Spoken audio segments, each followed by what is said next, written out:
Assalamualaikum warahmatullahi wabarakatuh. Saya Holida Nabila, kelas 11 MS1 SMA Negeri Plus Provinsi Riau. Baiklah, pada video kali ini saya akan melakukan praktikum reaksi eksoterm dan reaksi endoterm. Di mana tujuan dari praktikum ini adalah untuk mengidentifikasi reaksi eksoterm dan reaksi endoterm. Tapi sebelum itu, apa itu reaksi eksoterm? Reaksi eksoterm adalah reaksi yang membebaskan kalor, yaitu perubahan yang mampu mengalirkan kalor dari sistem ke lingkungan. Lalu, apa itu reaksi endoterm?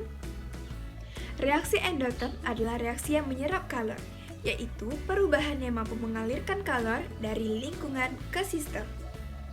Baiklah, langsung saja kita mulai praktikumnya. Alat dan bahan: termometer, gelas, piring, sendok, air berwarna, gula, garam, deterjen, dan lilin. Percobaan pertama. Langkah awal, tuangkan air ke dalam gelas. Kemudian, ukur suhu air tersebut menggunakan termometer.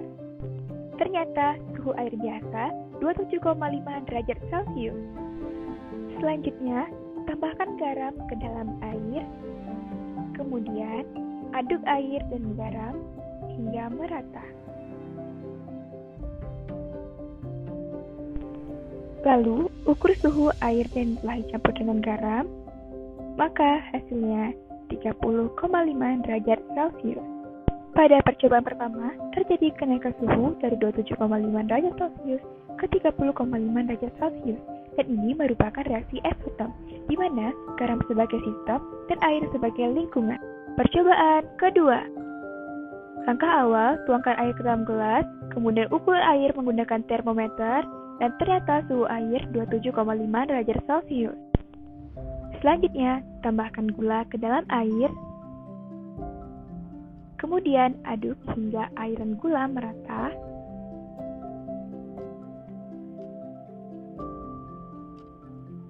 Lalu, ukur suhu air yang telah dicampur dengan gula, dan ternyata suhunya menjadi 30,8 derajat Celcius. Pada percobaan kedua, terjadi kenaikan suhu dari 27,5 derajat Celcius ke 30,8 derajat Celcius, yakni merupakan reaksi eksoterm, di mana gula sebagai sistem dan air sebagai lingkungan. Percobaan ketiga. Langkah awal, tuangkan air ke dalam gelas, kemudian ukur suhu air tersebut, dan ternyata suhu air 27,5 derajat Celcius. Selanjutnya, tambahkan deterjen ke dalam air, kemudian aduk hingga merata. Lalu, ukur suhu air deterjen menggunakan termometer dan suhunya menjadi 30,5 derajat Celcius. Pada percobaan ketiga, terjadi kenaikan suhu dari 27,5 derajat Celcius ke 30,5 derajat Celcius, yakni merupakan reaksi eksoterm, di mana deterjen sebagai sistem dan air sebagai lingkungan. Percobaan keempat. Langkah awal, letakkan lilin di piring, kemudian tuangkan air berwarna, selanjutnya hidupkan lampu lilin, lalu tutup lilin dengan gelas. Maka perhatikanlah air tersebut terserap ke dalam gelas. Pada percobaan keempat merupakan reaksi endoterm, yakni terjadi penurunan suhu karena lilin yang ada di dalam gelas kehabisan oksigen sehingga api pada lilin akan padam. Maka menurunnya suhu akan mengakibatkan air terserap ke dalam gelas, di mana udara di dalam gelas sebagai sistem, kemudian gelas, air, dan udara di luar gelas sebagai lingkungan.